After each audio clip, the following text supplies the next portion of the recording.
If you want to stop being a ground peasant and start Spider-Manning your way through the Palworld, then you've come to the right place. Today I'll be sharing my top tips for efficient movement along with the actual verified test results to back them up. That way you can be sure you're taking advantage of the best strategies possible so that you can spend more time hunting those elusive lucky pals, breeding God-rolled mounts and slave labor, well-compensated employees, and building your dream base. I'm confident everyone here will learn at least one thing, if not many, from this video, but if you've seen any of these already, congrats, you're a Palworld god, and I encourage you to share something that you think most people may not actually know in the comments. Let's get started. Another happy landing. We'll start things off with a simple but frequent problem I'm sure many of you have encountered. If you're like me, you're constantly over-encumbered while you're at your base, and it can be a giant pain in the ass to move things around, especially if you're shuttling resources between bases. Now, you've probably done the shuffle of shame where you drop your stack of stuff a little closer to where you want to go, then pick it up and rinse and repeat, and that takes ages. Instead, why not just whip out your trusty grappling gun and let it lug you and your pockets full of ingots and stones to your destination? Oh, you've done that already. Alright, but did you ever consider 4 grappling guns? You heard me right, 4. Call me crazy, but if you know you're prone to getting into these situations anyways, then you may as well load up on extra grappling guns and throw them in a chest in your base that you can grab when you know you're going to be doing some big moves, and you can just cycle through them to speed up your transfers. Now, 4 is probably a little insane in most cases, but 2 is definitely viable to actually keep on your person at all times if I'm being honest, and it can be pretty handy while out exploring too if you're willing to give up an extra offensive slot, which I think is very possible if you swap out your pick, your axe, or baton. And it's simple enough to switch back to them too when you need them. Now, the multi-grapple method is definitely best for when you're doing manual cleanup of ores at your base or you're transferring more than one type of item at a time. But if you're moving one single heavy stack of items out of one chest to another, then this next method is probably going to be your best option.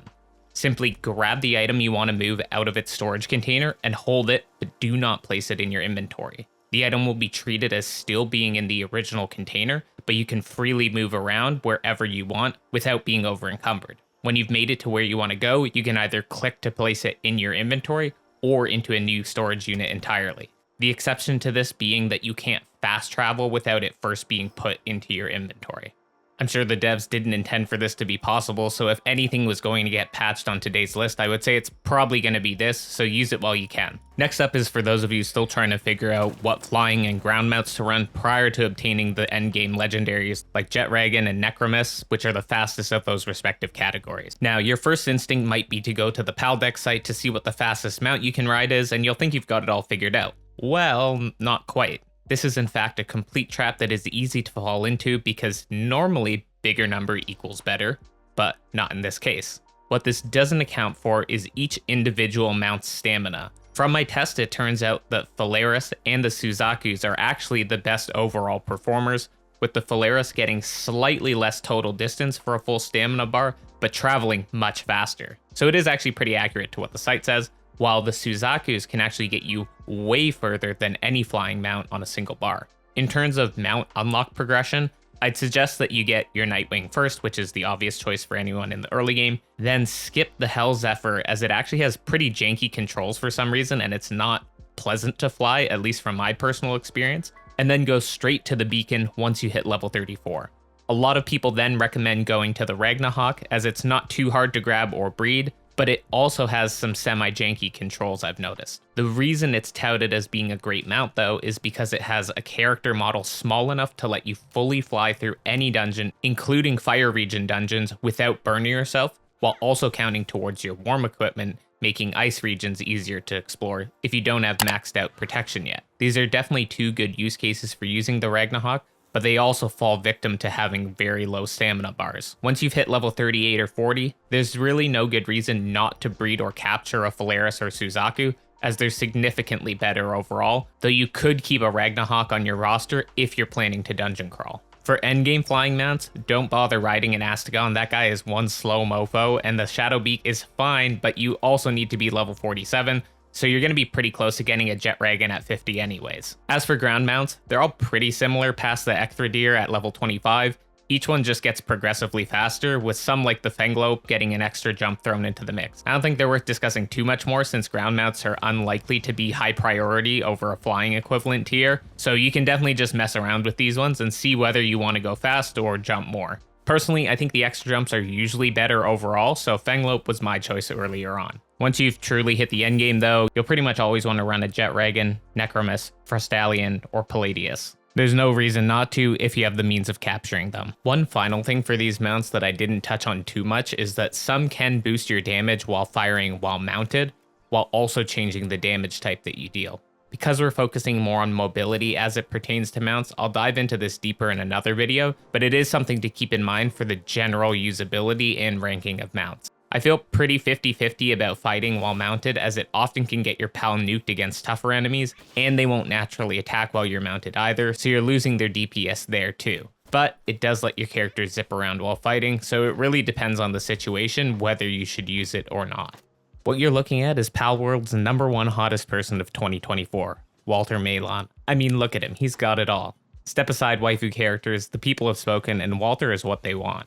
Subscribe for a chance to meet the legend himself, or to just stay updated on high quality, well-researched and tested content on your favorite games. This is a super short one just to provide clarity to people who might have been confused when looking for endgame mount saddles. Anytime you see a PAL-related tech tree upgrade like the Jetragon and Relaxorus missile launchers, or the Grisbolt minigun, those are both the PAL weapon mode unlock and the saddle upgrade to ride them all in one purchase. There isn't a special separate saddle purchase that you're missing. Next is a huge pro tip for anybody who's above level 20 and has been wondering what the best glider in the game is, and it's surprisingly a more complicated answer than you think, so buckle up for this. You may have noticed that there are 5 PALs that can be used in place of your glider, those being Celeray, Killamari, both Hangyus, and the Galeclaw. Now you may have also heard people tout the Galeclaw as the best of the bunch, and I was totally on this boat initially as well until I put them all to the test.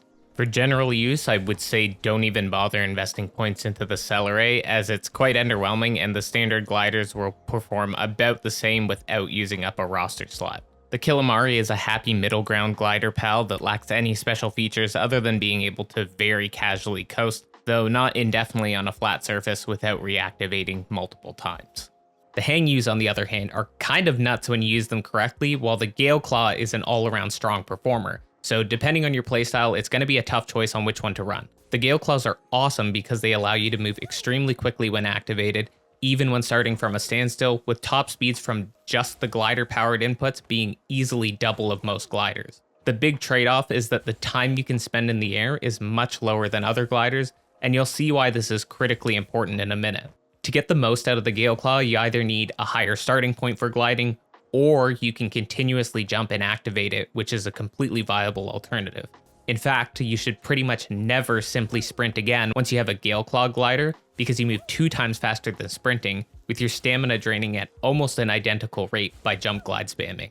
As a quick aside, spam rolling to move is also faster than just sprinting, but because it drains your stamina so quickly, it almost nets out to the same distance traveled over time, since you're gonna have to wait to regen. So I wouldn't really recommend this for anybody who's just trying to play more casually, as it's a lot of extra inputs. So if you're speedrunning, this is probably useful, otherwise I'd say avoid it. This makes the Galeclaw superior for getting around your base and general exploration, especially when you want to chase down a PAL to smack it with the baton to increase your catch rate, or for a quick escape to cover for more heated fights where you're more exposed. The Hangyu, on the other hand, is the king of long-distance exploration and has 2 niche use cases. First off, the Hangyu can actually lift you vertically if you repeatedly activate and deactivate it, making for easy climbs up steep cliff faces in some of the later areas of the game. Yes, you can definitely use your flying mounts to achieve this as well, but there are some spots where having both will be very convenient prior to getting a Jetragon, and the Hangyu will always be better than just climbing. The second piece is how crazy long it can keep you in the air without touching the ground, which is essentially the entirety of your stamina bar, assuming you don't hit anything along the way. Now, under normal circumstances, you'll only be able to glide at about sprint speed with these guys, but in combination with my next tip, this is what makes the Hangyu absolutely nuts, and that's slingshotting, which is my favorite way of getting around the map in style. Slingshotting is great for rapid travel earlier on before you acquire faster mounts, and it's legitimately the second best flying method in the game behind the Jetragon in terms of velocity, but with high stamina, you can glide for more than triple the amount of the time a boosting Jetragon could go for. More realistically though, you'll be weaving this in between mount sprint cooldowns. Now it can be tough to execute this, so this will be a matter of getting good before you see the results. Think of it as a fun little mini game to mess around with that feels great once you've mastered it. To pull this off consistently, you'll want to grapple as horizontally as you possibly can to maximize horizontal velocity from the pull. Then, when you've hit max velocity or just before you reach the surface you're grappling towards, start to spam your jump button while pressing your roll button a single time and watch your character soar. Spamming the jump button makes it way more consistent than only trying to cancel the grapple, then hitting your jump button afterwards. Give it a try for yourself and see what works best for you. I found the most consistent results doing it like that. After testing this quite thoroughly, I've found that slingshotting off the ground is better in many cases for consistency, and especially so with the Hangyu. Since the Hangyu can consistently gain altitude, it doesn't actually matter where you start the slingshot from. All that matters is moving as fast as you possibly can, because once you're in the air, you won't lose that momentum unless you do a hard 180 or you hit something. For Gale Claws, you'll probably be better off launching off of a tree or a cliff face so that you have more time to spend in the air, as the Gale Claw will descend much more quickly. If you have a max grapple gun, you can often grapple immediately after landing if your slingshots are well executed. So depending on whether you want to travel across the entire map super quickly and consistently with the Hangyu, or you prefer the general quality of life boost that the Gale Claw provides, both of these are massive upgrades to movement when paired with slingshotting. An interesting note on glider pals is that increasing their star rating does in fact impact their performance, along with the speed buffs like Swift and Runner. The speed buffs aren't really relevant when you slingshot, since the majority of the velocity is generated by how well you grapple, but for general movement, the passive perks and the star rating do have notable performance differences. Additionally, the higher the Hangyu star rating, the higher it will lift your character up as well. For the Gale Claw, it'll actually descend slightly slower and travel further per jump. So investing at the very least into their 1-star variants is probably worth it. And honestly, it's probably worth just going 2 stars and beyond long term if you really want to commit to the best of the best loadout. Alright, that was a ridiculous deep dive on the inner workings of just glider mounts. Let's move on to some other movement topics. This is a quick one, but if for some reason you didn't already know this, as I have seen some people surprised by this, you can recover stamina over any surface with a flying mount, including water. You won't sink, essentially rendering water mounts useless. Therefore, I would recommend not using tech points on them unless you're planning to use them for combat. It's kind of a bummer, honestly, and I wish they made water mounts move way faster than any flying mount, but limit them to water use to give us a niche reason to use them. The game's still in early access at this point though, so anything's possible. You'll hopefully know this as well, but in case you don't, you can always full drain your flying mount stamina bar and you'll never take fall damage when it hits the ground. In addition to being able to fly directly over any surface, my next piece of advice is to always fly while touching the ground where possible. Unless you need a bird's eye view of the world below you, you get way more distance out of each mount sprint session by staying connected to the ground. This seems to either be because it simply drains less stamina, or that it's actually simultaneously regenerating your stamina while touching the ground.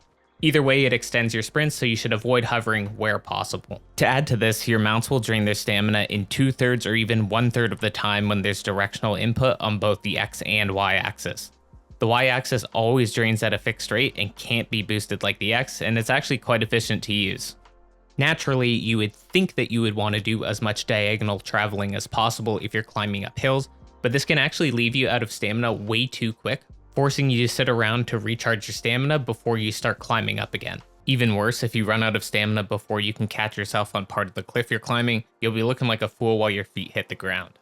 In most cases, you're actually better off straight shooting forward as much as you possibly can to take advantage of the more efficient ground boosting, and then only doing an upwards movement input so you can max out your height. Now, this next one isn't something you can always pull off, but with the right terrain, you can get some pretty sweet hang time. Grab yourself any ground mount with a charging dash attack, preferably one with at least a double jump like the Fenglope, and while you're exploring, you can use the charge dash to launch yourself off a cliff and hold the momentum.